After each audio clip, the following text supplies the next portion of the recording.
film and photography. My name is Mr. Gadget when it comes to that. So it's MSVB, Mr. Gadget. Mr. Gadget because I have a shit ton of stuff. I have, this is usually my main, this is my camera, my Canon 70D. I'm going to go a little bit into that. I have drones and stuff. Get this one here, yes. I have this little something. You can see it maybe here in the background. I have some 360 videos on I like to play with. I'm always interested into new perspective. Right now, I want to talk a little bit about the importance for me for filmmaking. The importance for me for filmmaking is storytelling. Is when I'm being able to film for somebody, or when somebody wants me to shoot something, is how do I being able to help or support somebody in telling their story in the most beautiful and cinematic and, how do you say, interesting way as possible. Because of course the people who watch stuff like you, the people who are watching your creations, your videos, your photos, you want them to really understand and really understand what the fuck are you trying to say, or what the fuck are you trying to portray. So my job as a filmmaker and a photographer is like listening to what is it that you were trying to portray and helping you, supporting you that by setting up lights, like this one right here. One of my favorite lights is the Color Spike. It runs battery driven. I've been able to control it with an app on my phone. I have all the color spectrums. It's like with light, you're being able to create all these different types of moods. Of being able to like create bright moods, of being able to create dark sceneries, and being able to create like colorful sceneries, and that's all just with the work of light most of the times. The reason why I have so many different cameras and things like that, and different lenses and 360 is they all and drones, they all give you a different understanding for a different perspective. They all give you the ability to showcase whatever you try to showcase from different perspective, from different angles, tell your story from angles that people haven't seen before. That's why I like to have these 360 things. That's why I like to play with drones, is because these are the things that we don't see that often.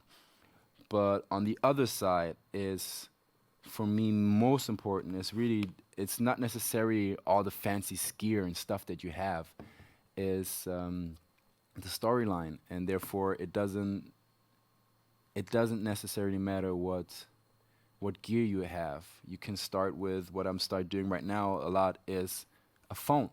It's a phone with a really good camera though, but it's a phone like everybody has, and you being able to get like these super cheap gimbals to being able to like clip it in there and have super steady shots just right here with your phone. And by just having a simple setup like that, for me, I just set it up in like 10 seconds, something like that, and being able to like go and shoot no matter what it is, this way, diving into different platforms and different medias. It doesn't matter where you start and what you start with. I think the most important thing is to explore, be curious about like how can I show this from that angle? How can I show this from this side? And what is something that I would like to showcase? And how can I showcase it to you in the most interesting way? For me, a lot of times how I like to showcase things is the way how I move my camera. And it's really about like, also my understanding for dance is how being able to bring in my camera and have slow and steady shots and being able to move around something when I'm flying drones like that, how being able to move around in the most beautiful way around something, and automatically with that beautiful motion, being able to shoot a beautiful scene. Um, yeah, no, film, photography. It's a lot I have here on my list. Photography. Yes, photography for me is a lot about angles. It doesn't necessarily matter what you were trying to portray, but it's for me, it's about what angles do you use. So if you need to get on a dirty floor in order to have a shot that goes up like that, you have to go on the dirty floor, get yourself dirty to create that shot. If you need to climb up something in order to like have a really dope shot from up there, you have to climb up on stuff. If you need anything in order to like pull into the frame and pull into something to make it look nice, it's about that. It's about how do I being able to make things, use my angles in order to make things look interesting or nice. And everything is allowed. Experimenting. There's so many different types of styles of filmmaking and photography. With filmmaking, we have slow motion, you have time lapses, you have drone. I'm start playing with 360. There's all these small action cameras that you can mount and everything. They're super sturdy. Then you have proper DSLRs. They create a different type of effect on people. Playing with lights to create shadows on your face, to create different moods just with lighting. Not a key element. You can bring in music in order to like how to being able to work with music and to create suspense, and they're all just there to. They're just all just there to support the story you're trying to say, to tell. And for me, I always try to have an interesting approach. Right now we're shooting a lot of live sessions, not necessarily live sessions, but like live music sessions. So it's like live recordings of bands, and so like oftentimes you just have one shot, and then it's about like being in that moment, trying to already spot like how can I make these things look nice, and then it's just really about sometimes trusting your intuition, sometimes really just trusting your gut feeling of like I think this should be and this should be there, because you run a lot like filmmaking can be a huge pain. Shooting something within itself can be nice, and it can be more fun because usually times like most of the times you're out there with other people, but editing, that's a pain. Editing is just a pain in the ass because like I can't count how many nights I really like just complete entire nights I spend in front of the computer editing my videos till 8 o'clock, 10 o'clock in the next morning to dive into these small little details, to fix all these unnecessary problems that occur, and it is a lot of work, but it is also really rewarding when you finally see the end result, the final cut. Okay, I think by that time I most likely will call like Final Cut 2.0 second version, because like you just constantly like you edit something and then you run it through and you're like, okay, now I'm done, and you just spot new like 20 new mistakes that you want to correct, and that's why sometimes this process is really. So I'm looking for an editor. If you're an editor, if there's dope editors out here, please. Please help me because I have so much footage. The most of the stuff that you see, whether it's my music, I have so much music out there, like on my hard drives and my software. But I publish so little. I'm working on an album. That's one thing. Talk about that a little bit later. I have so much footage that I need to edit, but it becomes a burden because like on the other side you have life running in the background and you need to solve all these other things, and I think that's one of the hardest things when you come in to be an artist and try to be a full-time artist, and no matter what field it is, it's always a challenge to juggle all these different things, like your art, like life, like friends, like Yeah, like lockdown.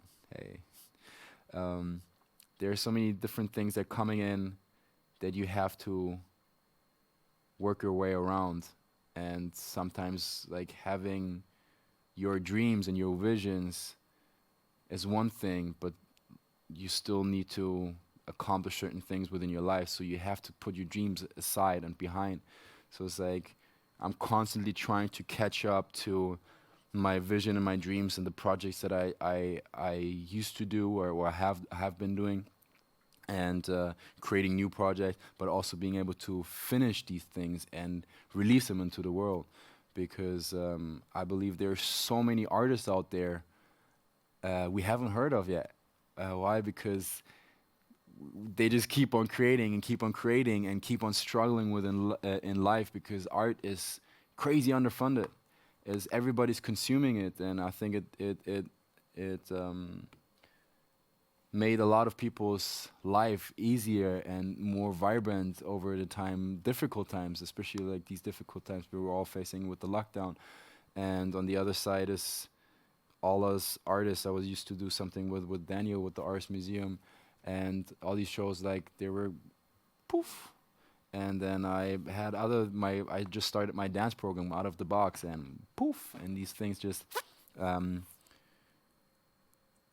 go out, and it's like I worked so much for it and I invested so much time into it that I don't get any pay for it, but I need pay and you need jobs in order to survive, and it's hard to juggle a real job to pay off your rent and your food, and then doing an art job, which is way more work, because you every free time you invest into that and you try to make it, and you always come to this point that you find yourself anxious, fearful of like, I don't know if I'm getting judged when I put out this and put out that, because it's like you have to sometimes be on your tiptoes, uh, and you're always worrying about these things, and you feel so stressed out and sometimes burn out because you try to give it your best.